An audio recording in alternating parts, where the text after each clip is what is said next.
Graça e paz a todos os ouvintes que estão nos ouvindo nessa noite, né? Deus tem uma palavra para o teu coração nessa noite.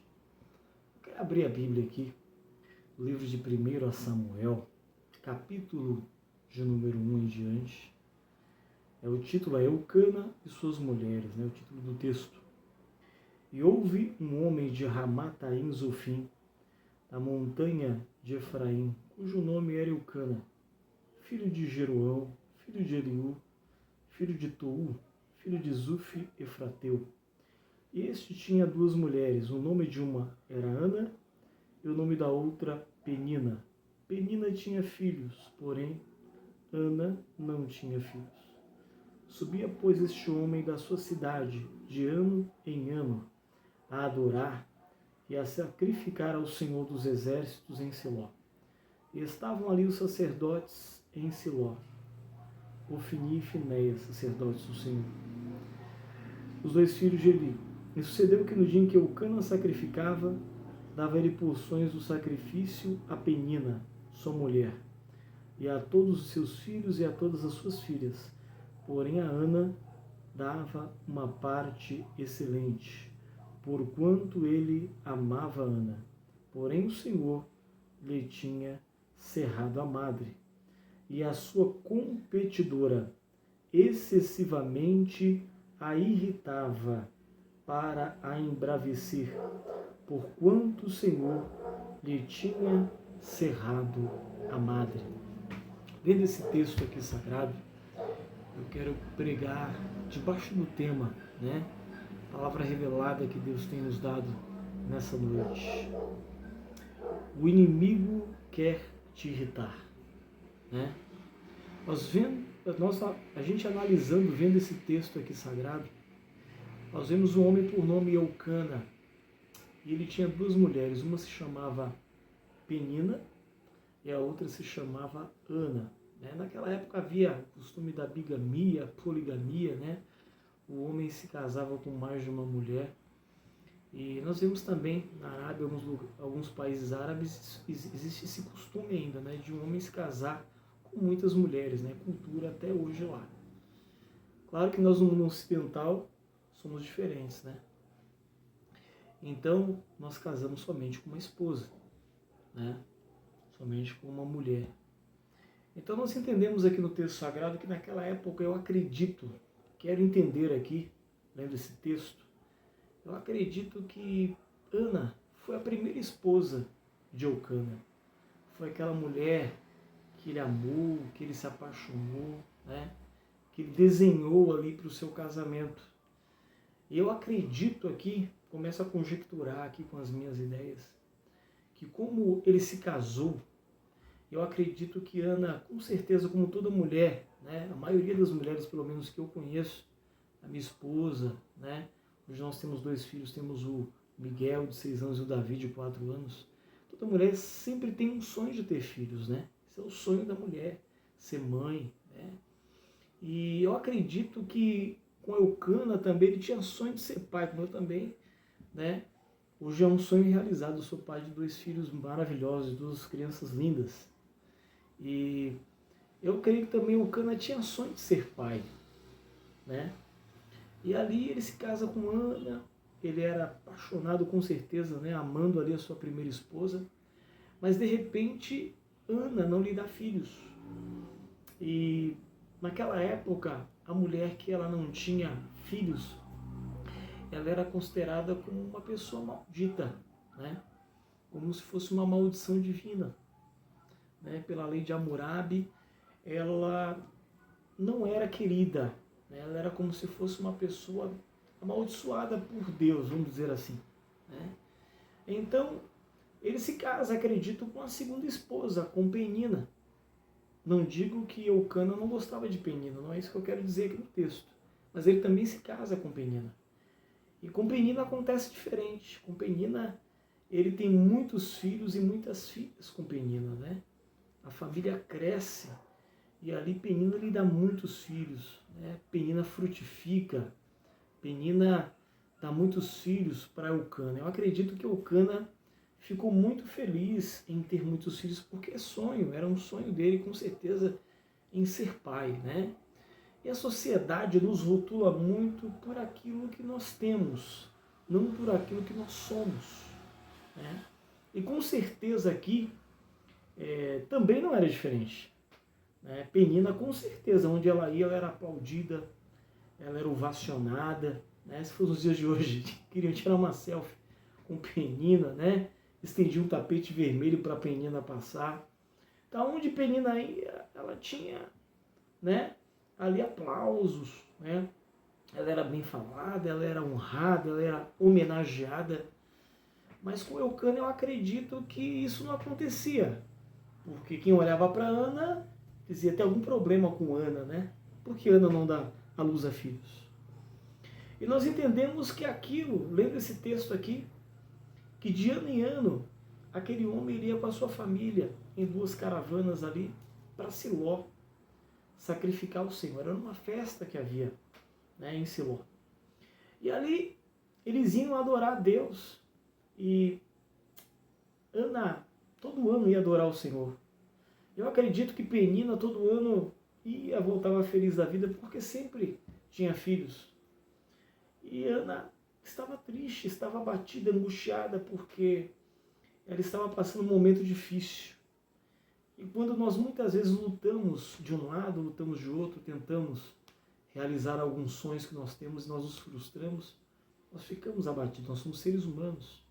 E é normal você ficar frustrado, é normal você ficar triste, é normal você às vezes querer ficar dentro, você sozinho com você mesmo, você procurar até mesmo se isolar, que não é bom isso, né? Bacana você ter pessoas melhores que você, ser pastor, pessoas espirituais, para você estar dividindo, né, esse momento de dificuldade, pedindo oração para pessoas, claro, que você vê que são pessoas idôneas, pessoas sérias, né?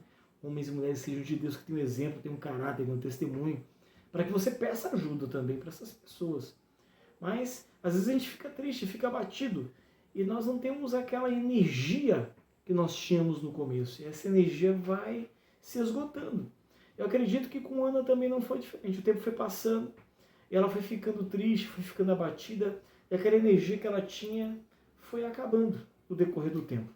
Mas o que eu acho interessante é que ainda existia uma esperança dentro do coração de Ana. Ana ainda acreditava, dentro dela existia uma fé dentro dela. Quem sabe na tua vida também não é diferente. Ainda existe uma fé dentro de você, ainda existe uma esperança. Quem sabe o tempo se passou, os anos se passaram, e você pode achar que nada está acontecendo, que nada vai acontecer. Mas Deus está trabalhando pela tua vida. A Bíblia diz aqui, meus queridos irmãos, que ali Eucana, ele dava parte do sacrifício para Ana, para Penina, e dava para os filhos, para as filhas de Penina, né, para Penina, mas para Ana ele dava uma parte excelente do sacrifício, né, porque a Bíblia nos fala de maneira muito clara, porque ele a amava. Então é interessante que, independente de Ana não dar à luz a filhos, de Ana não ser aparentemente uma pessoa que frutificava, que produzia, no entanto, Eucana amava muito a Ana, né? O amor dele não se alterou de Ana. Ele não mudou o sentimento dele por ela. Deus também não muda o sentimento dele por mim nem por você. Independente que a gente possa achar que está muito difícil as coisas, que parece que nada está acontecendo, parece que os nossos projetos, sonhos, parece que não vão se tornar realidade. Mas Deus está no controle de todas as coisas. Aqui nós vemos de maneira muito clara que Ana, ele dava uma parte excelente, porque ele amava Ana. Ainda que o Senhor lhe havia cerrado a madre, mas Deus tinha cerrado a madre de Ana. Era uma permissão divina. Era uma situação que Deus estava permitindo na vida de Ana. Deus estava no controle daquela situação. Como Deus está no controle da minha e da tua vida. No Salmos de número 40, no verso 1, o salmista Davi disse: esperei com paciência pelo Senhor. Ele se inclinou para mim e ouviu o meu clamor. Tirou-me de um charco de lodo, de um lugar horrível. Colocou os meus pés sobre uma rocha e um novo cântico na minha boca. O salmista ele teve que esperar pelo Senhor. E muitas vezes nós temos que esperar o tempo de Deus para mim e para a sua vida. Temos que esperar no Senhor. Temos que ter paciência. Mas no momento da adversidade, muitas vezes nós nos lamentamos. Nós estamos desanimados, nós queremos desistir. Mas o Senhor manda que você espere com paciência. Ana, ela estava passando por uma pressão muito grande, né? A palavra nos diz aqui no texto logo abaixo, no verso número 6, ó. E a sua competidora excessivamente a irritava para a embravecer. Então imagina, além de Ana estar estéril, não dar à luz a filhos, Deus permitir aquela situação, a sociedade ali julgar Ana, né, condenar Ana, as pessoas não ovacionarem Ana, não estenderem tapete vermelho, ela não tem honra. Né? Ela tinha diante do seu marido o reconhecimento dele, o amor dele, não se alterou por ela. Mas a sociedade, as pessoas, infelizmente, você vale daquilo que você tem. Você vale dos status, das posições que você ocupa, que você conquista na Terra. Né? Isso não é ruim. Né? Cada um tem que ter e deve ter o seu mérito e é digno daquilo que tem. Mas nesse texto aqui é uma coisa muito interessante, que nós vemos que a outra tinha status, tinha posição. No entanto, ela irritava a sua rival, que estava em desvantagem. No entanto, ela era injusta com a sua rival. E quantas vezes as pessoas são injustas conosco? Até pessoas que estão numa situação melhor do que a nossa, num lugar de honra. Acontece muitas vezes. Né? Pessoas que conquistaram o seu sonho, o seu ideal, o seu projeto, já chegaram lá onde nós queremos, você quer chegar, onde eu quero chegar muitas vezes. E essas pessoas nos humilham. Essas pessoas nos criticam, nos julgam, nos apontam o tempo todo. Né? Olham para nós com um olhar de discriminação, nos olham de cima a baixo. Aqui no momento que Ana estava vivendo, a outra irritava, porque a outra dizia assim, vamos dizer assim, olha, eu tenho e você não tem, eu posso e você não pode, né? Eu estou numa posição favorável e você não, você está numa posição desfavorável. Eu estou num local de honra e você está num lugar de nenhuma honra, de nenhum status, de nenhuma posição. Essa era a condição de Ana, mas Deus estava vendo tudo aquilo, como Deus está vendo o processo que você está passando. Deus, ele está no controle da tua vida, ele está vendo o que está acontecendo com você. E sabe, você não está entendendo o porquê das humilhações, o porquê dessas provações estão vindo contra você. Mas Deus está te provando. Deus está permitindo essa esterilidade na tua vida para o nome do Senhor ser glorificado. A Bíblia nos fala de maneira muito clara aqui que a outra irritava ela tanto, a embravecia tanto, tentava tirar ela da paz, angustiava ela tanto, humilhava ela tanto, que ela não comia. Tamanha era a dor que Ana sentia. Então era uma coisa que sufocava o emocional de Ana, né? A mulher, ela é mais emocional, o homem é mais razão, a mulher é mais emoção. Então imagina como estava o emocional de Ana, como estava a psique, como estava a alma de Ana ferida, angustiada, né? Desesperada, ali sem saber o que fazer, mas ela confiava no Senhor. O interessante é que Ana, ela não largou a sua fé. Ana não deixou de acreditar em Deus. Ela podia aqui falar, olha, eu não vou mais servir a Deus, eu não vou mais continuar indo nessa festa. Quem sabe você pode parar para pensar, eu não vou mais na igreja, eu não vou mais congregar com aquele pastor, com aquele líder, eu não vou mais estar no meio daqueles irmãos, daquele grupo, eu vou desistir dessa liderança, eu vou desistir desse cargo, eu vou entregar. Não, não faça isso. Deus está dizendo para você, é para você perseverar. Exato, você está sendo humilhado, está sendo zombado, está sendo zombada, mas é uma permissão de Deus na tua vida. E outras pessoas aparentemente parecem estar em vantagem, e você em desvantagem. Mas diante de Deus você não está em desvantagem. Você está no tempo, no kairós de Deus. E Deus vai agir por intermédio de você e através da sua vida. Deus está trabalhando para te abençoar e para operar um milagre através de você. Assim como Deus estava trabalhando na vida de Ana, Deus estava permitindo aquela humilhação, aquela pressão, para o nome do Senhor ser glorificado na vida dela. E sabe, você está olhando para esse vídeo e você não consegue entender por que o processo está tão difícil na sua vida. Eu quero dizer uma coisa para você. O processo está difícil, porque Deus está contigo e está trabalhando pela tua vida. Deus, Ele está te provando para te dar algo muito grande, para entregar algo grande nas suas mãos. O que graça teria você chegar no pódio da bênção, da vitória, o atleta que ele corre ali, né? Ele corre ali numa corrida, né? numa Olimpíada, enfim, numa competição. E que graça tem se ele não treina, se ele não tem dificuldade, se ele não tem adversidade. Você vê que muitos atletas, uma parte, quando vence, ele pega aquela medalha e ele começa a chorar. Porque ele começa a lembrar de tudo aquilo que ele passou. Passa um filme na mente dele, né? Das humilhações, das dificuldades que ele teve, até o momento que ele chegou no objetivo esperado. Na sua vida também não será diferente. Na sua vida também vai ser da mesma forma. Ana estava nessa situação. Ana estava sofrendo.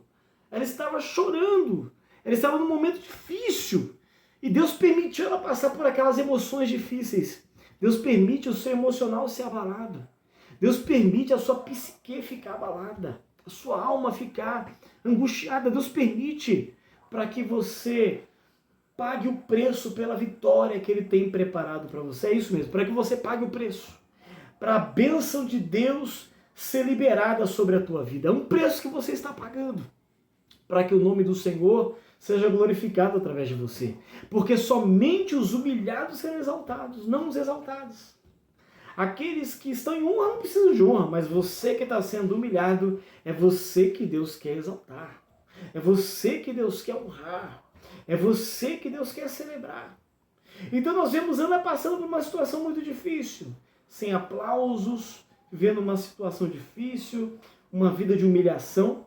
Mas a Bíblia nos fala que ela vai e faz um voto perante o Senhor. É interessante que ela está ali no templo do Senhor, né, no período da tarde. Ali o sacerdote ali estava vendo ela orando e ela somente mexia os lábios e chorava. É tanto que Eli, o sacerdote, olhou para ela, teve por embriagada. Pensou que ela estava bêbada, mas ela não estava bêbada. Ela disse: estou derramando a minha alma perante o Senhor. Ela estava assim se humilhando. E ela fez um voto, e voltou um voto dizendo: Senhor dos exércitos, se benignamente atentares para a aflição da tua serva e de mim te lembrares da tua serva, te não esqueceres, mas a tua serva deres um filho varão, ao Senhor o darei por todos os dias da sua vida, e sobre a sua cabeça não passará navalha. E sucedeu que, perseverando ela em orar perante o Senhor, ele fez atenção à sua boca, porquanto Ana no seu coração falava, né, e somente os seus lábios se moviam. Porém, Ana respondeu e disse, né, que ela não estava embriagada. Ela disse, aqui no final, nós vemos aqui, não tenhas, pois, a tua serva por filho de Belial, porque da multidão dos meus cuidados e do meu desgosto tenho falado até agora.